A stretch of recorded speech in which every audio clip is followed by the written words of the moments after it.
बढ़ते हैं जयपुर से एक और बड़ी खबर आपको देंगे। राजस्थान ने बनाया है सूर्य नमस्कार का वर्ल्ड रिकॉर्ड। आपको बता दें 1,25,00,000 से अधिक स्टूडेंट्स ने सूर्य नमस्कार किया है। वर्ल्ड बुक ऑफ रिकॉर्ड के प्रतिनिधि ने शिक्षा मंत्री को सौंपा वर्ल्ड रिकॉर्ड का प्रोविजनल प्रमाण पत्र और प्रमुख शासन सचिव नवीन जैन, निदेशक आशीष मोदी इस दौरान मौजूद रहे। तो सूर्य नमस्कार का रिकॉर्ड जो है वो राजस्थान ने बनाया है, वर्ल्ड रिकॉर्ड राजस्थान ने बनाया है। और अब अजमेर से बड़ी खबर देंगे। नगर निगम की साधारण सभा में नोटों का डिब्बा, निर्दलीय पार्षद जावेद खान लेकर आए 2 डिब्बे। एक डिब्बे में मिठाई है, दूसरे डिब्बे में नोट रखे हुए थे। कच्ची बस्ती में पट्टे के मुद्दे पर आक्रामक हुए पार्षद, अधिकारियों से कहा पैसे लेकर पट्टे दोगे या मिठाई लेकर।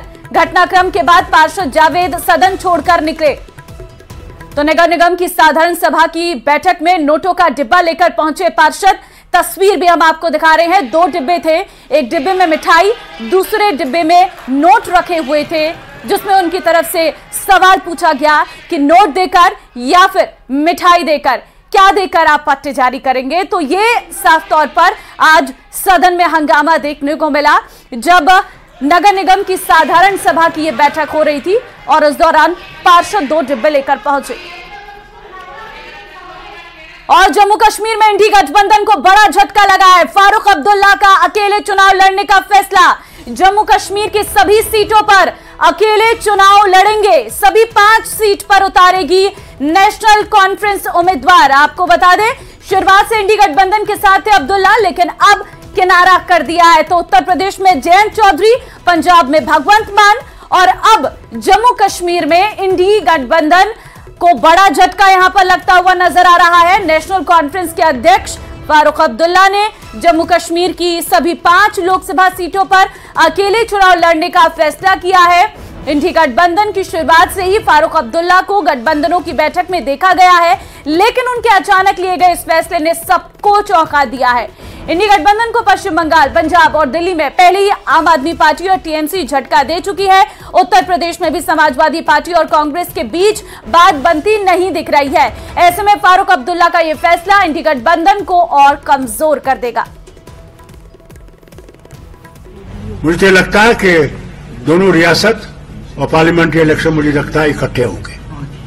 What about seat sharing? कल शायद Umar India What about seat sharing? कल शायद उमर इंडिया अलायंस के हवाले से शायद बात कर रहे थे। देखिए, जहां तक सीट शेयरिंग का सवाल है, मैं एक चीज आपको क्लियर करना चाहता हूं। नेशनल कॉन्फ्रेंस अपने बलबूते पर लड़ेगी, इसमें कोई 2 राय नहीं है। बीजेपी के दोनों राज्यसभा उम्मीदवार मदन राठौर और चुन्नीलाल गरासिया ने नामांकन दाखिल कर दिया है और इस दौरान उनके साथ मुख्यमंत्री भजनलाल शर्मा, बीजेपी प्रदेश अध्यक्ष सीपी जोशी और पूर्व CM Vasundhara Raje, deputy CM दिया कुमारी, प्रेमचंद बैरवा और राजेंद्र राठौर भी मौजूद रहे और दोनों उम्मीदवारों के प्रस्तावक बने। इस दौरान राजेंद्र राठौर ने कांग्रेस पर तीखा हमला भी बोला। राजेंद्र राठौर ने कहा कि कांग्रेस हमेशा राजस्थान में बाहरी उम्मीदवार को ही लाती है।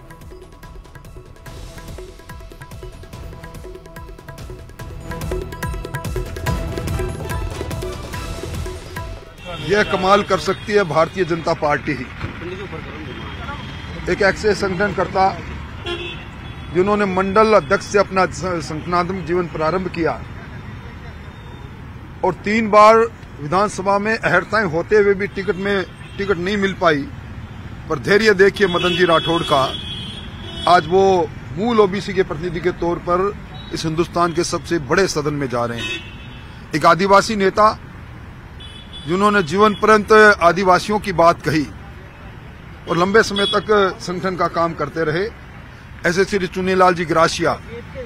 जब आदिवासी महिला राष्ट्रपति बन सकती है तो ये खूबी भारतीय जनता पार्टी में है कि ठेठ आदिवासी, उसी की भाषा बोलने वाला एक व्यक्ति अब हिंदुस्तान के सबसे बड़े सदन में जाएंगे। प्रसन्नता की बात है। चलिए आगे बढ़ते हैं। टोंक से बड़ी खबर आपको देंगे। महिला से लूट मामले में पुलिस ने बड़ी कार्रवाई की है। आरोपी राजेश लोकेश मीणा की निकाली गई परेड। पुलिस ने आरोपियों की कराई मौका तस्दीक। हार्डकोर अपराधी है, नथ लूट के दोनों आरोपी हैं। आरोपी राजेश मीणा के खिलाफ लूट के 18 केस हैं। आरोपी लोकेश के खिलाफ भी लूट के 10 मामले। आरोपियों से हथियार कारतूस भी बरामद किया था। आमजन में विश्वास, अपराधियों में भय की कोशिश। 2 दिन पहले एसपी ने पूरे मामले का खुलासा किया था। दौलत पारख संवाददाता टोंक से इस वक्त हमारे साथ है। दौलत, महिला से लूट मामले में पुलिस की कार्रवाई देखने को मिली है और एक अलग तरीके से पुलिस ने यहां पर एक्शन लिया है। जी बिल्कुल, मैं आपको बताना चाहूंगा कि 3 फरवरी को नथ लूट की वारदात टोंक में हुई थी। महिला मोटरसाइकिल पे जा रही थी और ये दोनों आरोपी पीछे से बाइक ला करके नाव से नथ लूट करके फरार हो गए थे। उसके बाद लोगों में पुलिस के खिलाफ गुस्सा था। पुलिस ने त्वरित कार्रवाई करते हुए 2 दिन पहले इन दोनों खूंखार अपराधियों को गिरफ्तार किया और न सिर्फ गिरफ्तार किया बल्कि आज जिस जगह पर लूट की वारदात हुई है उस लोकेशन पर इनकी परेड करवाई गई और आम जन में एक विश्वास पैदा करने की कोशिश जो पुलिस की होनी चाहिए थी वो टोंक में देखने को मिली है। सीओ सलेह मोहम्मद और पुरानी टोंक थानाधिकारी उदयवीर सिंह के नेतृत्व में बड़ी संख्या में पुलिस का जाब्ता दोनों अपराधियों को परेड कराते हुए नजर आए। हालांकि इस दौरान जो भीड़ है लोगों की वो भी काफी रही। उन्होंने तालियां बजाकर टोंक पुलिस का स्वागत किया और जिंदाबाद के नारे भी लगाए। बिल्कुल दौलत, और कहीं ना कहीं एक बड़ा मैसेज यहां से दिया गया है उन सभी अपराधियों को। बहुत धन्यवाद आपका तमाम जानकारी देने के लिए। जयपुर से एक बड़ी खबर आपको देंगे। कुछ ही देर में होगा जारी राजस्थान स्टेट ओपन स्कूल का परिणाम। कुछ ही देर में जारी हो जाएगा कक्षा 10वीं और 12वीं की परीक्षा का परिणाम। शिक्षा संकुल से मंत्री मदन दिलावर जारी करेंगे परिणाम। अक्टूबर-नवंबर 2023 में आयोजित हुई थी स्टेट ओपन की परीक्षा, तो कुछ ही देर में जो है परिणाम घोषित होने वाले हैं। आपको जानकारी दे रहे हैं, राजस्थान स्टेट ओपन स्कूल का परिणाम कुछ ही देर में घोषित हो जाएगा। ये बड़ी खबर इस वक्त निकलकर सामने आ रही है और सीधी तस्वीर भी इस वक्त हमको दिखा रहे हैं। यहां से आज जारी होगा 10वीं और 12वीं की परीक्षा का परिणाम। शिक्षा संकुल से मंत्री मदन दिलावर ये परिणाम जारी करेंगे। तो यहां से जारी होगा परिणाम कि आखिर किस तरीके से इस बार का रिजल्ट रहने वाला है और किसने 10वीं में और 12वीं में टॉप किया है, कितने अंक रहे हैं, क्योंकि शिक्षा मंत्री लगातार इन सब चीजों पर नजर रखे हुए हैं। राजस्थान ओपन स्कूल ये परीक्षा का परिणाम बस कुछ ही देर में जारी हो रहा है। हम तस्वीर भी जयपुर से लाइव इस वक्त आपको दिखा रहे हैं। शिक्षा संकुल से मंत्री मदन दिलावर ये परिणाम जारी करेंगे। तो यहां से ये परिणाम जारी किया जाएगा और ये कॉन्फ्रेंस के माध्यम से परिणाम जारी होने जा रहे हैं। अब देखना होगा इस बार का रिजल्ट कैसा रहा और कितने चेंजेस जो है वो देखने को मिले इस रिजल्ट में और कौन इस वक्त बाजी मारता हुआ नजर आ रहा है। लड़कों और लड़कियों की अपेक्षा क्या इस बार छात्राएं आगे हैं या इस बार छात्र आगे हैं और कितने अंक से आगे रहने वाले हैं, इन सभी पर आज नजरें रहेंगी, क्योंकि बच्चों को भी इंतजार है कि किस तरीके से आज का रिजल्ट रहता है। इस बार काफी सुरक्षा के बीच ये परीक्षाएं कराई गई थी और काफी सख्त जो है वातावरण देखने को मिला था। राजस्थान स्टेट ओपन स्कूल के हमारे निदेशक महोदय श्रीमान आशीष मोदी सर को प्लांट देकर स्वागत करें।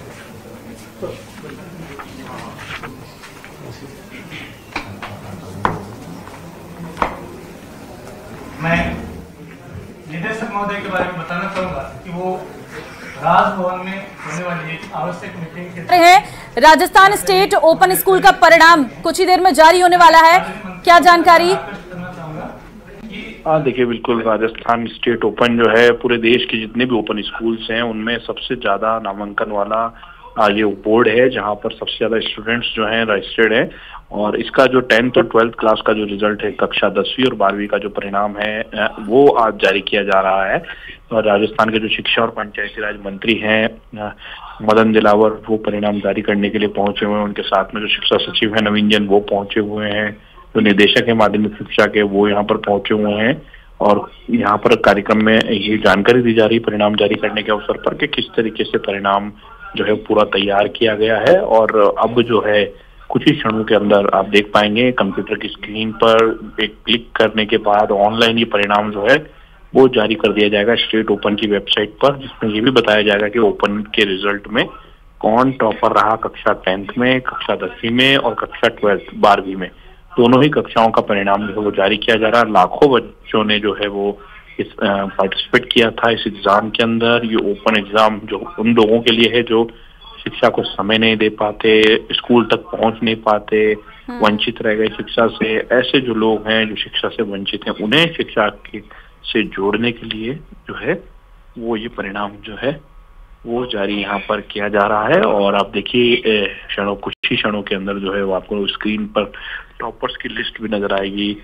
आगे से आगे जो है टॉपर्स की लिस्ट जो है वो भी यहाँ पर आपको नजर आएगी। और जो प्रेजेंटेशन है वो यहाँ पर दिया जा रहा है मंत्री को, और उसके बाद में यहाँ पर परिणाम जो है वो जारी किया जाएगा। फिलहाल जो है शिक्षा मंत्री मदन दिलावर यहाँ पर पहुंचे हैं और आज एक बड़ा विश्व रिकॉर्ड सूर्य नमस्कार के नाम भी बना है और दूसरा परिणाम जारी करने का जो बड़ा काम था। आप सुन पा रहे हैं शिक्षा सचिव जो है राजस्थान के, वो इस वक्त कार्यक्रम को संबोधित कर। हम सीधे लिए चलते हैं आपको कि शिक्षा सचिव क्या कह रहे हैं। सर की कक्षा 10 व 12 पूरे भारत में बोर्ड परीक्षाएं होती हैं और बहुत सारे ऐसे लोग होते हैं सर जो पढ़ने लगते हैं तो ये दो बैरियर उनके लाइफ में आ जाते हैं कि मैं 10वीं पास नहीं कर पा रहा हूं, मैं 12वीं पास नहीं कर पा रहा हूं। उसको फैसिलिटेट करने के लिए ओपन स्कूल फैसिलिटी प्रोवाइड करता है। तो इसमें कई बार सर बहुत ज़्यादा उम्र के लोग भी होते हैं। इवन आप आज के रिजल्ट में भी देखेंगे कि जो महिला टॉपर है वो एक ऐसी लेडी है, आप देखेंगे सर कि 23 साल की है लेकिन उन्होंने 10th पास की है। तो अब स्ट्रीम 2 का मतलब ये है सर कि अक्टूबर नवंबर में हम परीक्षा किस चीज़ की लेते हैं। अक्टूबर नवंबर में हम उन लोगों को मौका देते हैं सर जो लोग स्टेट बोर्ड या अन्य राज्यों के बोर्ड से किन्हीं सब्जेक्ट्स में अनुत्तीर्ण हो जाते हैं।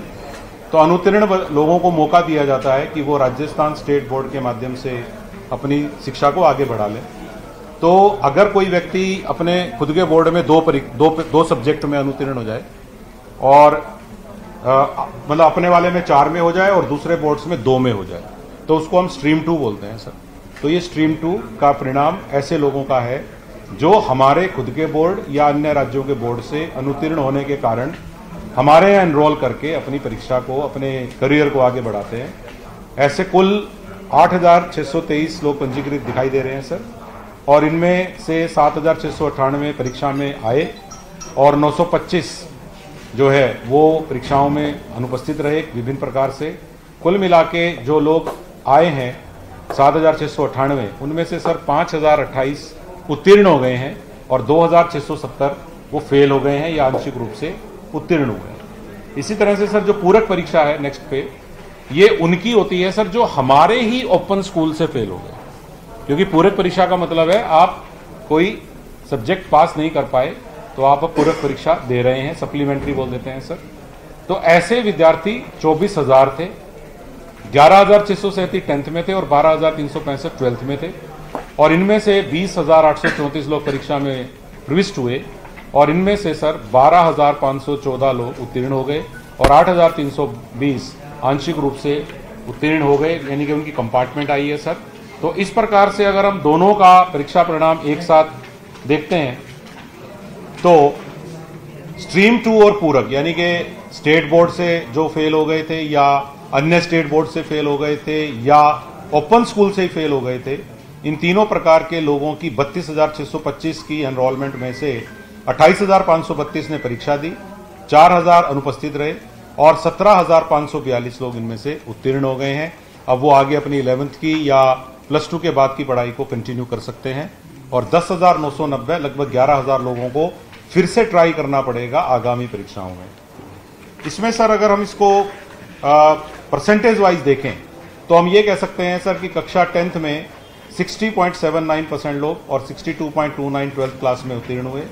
महिलाएं अच्छा रिजल्ट दिखाती हैं सर ओवरऑल हमेशा से ही, तो 63% महिलाएं कक्षा 10 में और 64% महिलाएं कक्षा 2 में उत्तीर्ण हुई हैं और पुरुष की परसेंटेज 58.37 और कक्षा 12th के लिए 59.89% रही है। इसी को सर आगे ग्राफ में भी दिखा दिया है और ग्राफ में ये भी दिखाया है सर कि पिछली बार जो हमने ये रिजल्ट निकाला था गत वर्ष का, तो गत वर्ष के रिजल्ट में 68% लोग पास हुए थे और इस साल 60.79% लोग पास हुए हैं। इससे कोई नजरिया तो नहीं मिलता है, लेकिन हम केवल ये कह सकते हैं कि गत वर्ष के मुकाबले में 7% कम लोग क्वालिफाई हुए, क्योंकि सर हम इनके लिए कोई फॉर्मल स्कूल नहीं चलाते हैं। ये लोग अपने घरों में रह के हमारे मटेरियल के थ्रू पढ़ाई करते हैं, तो डेफिनेटली हम ये कह सकते हैं कि इस बार मेहनत करने वाले लोगों की संख्या थोड़ी कम रही होगी, तो 7.44% कम रहा, लेकिन 60.79% लोग इस साल की परीक्षा में उत्तीर्ण हो गए हैं। और कक्षा 12 का देखते हैं तो सर थोड़ा अच्छा दिखाई दे रहा है कि 49.39% गत वर्ष पास हुए थे, बट इस बार 62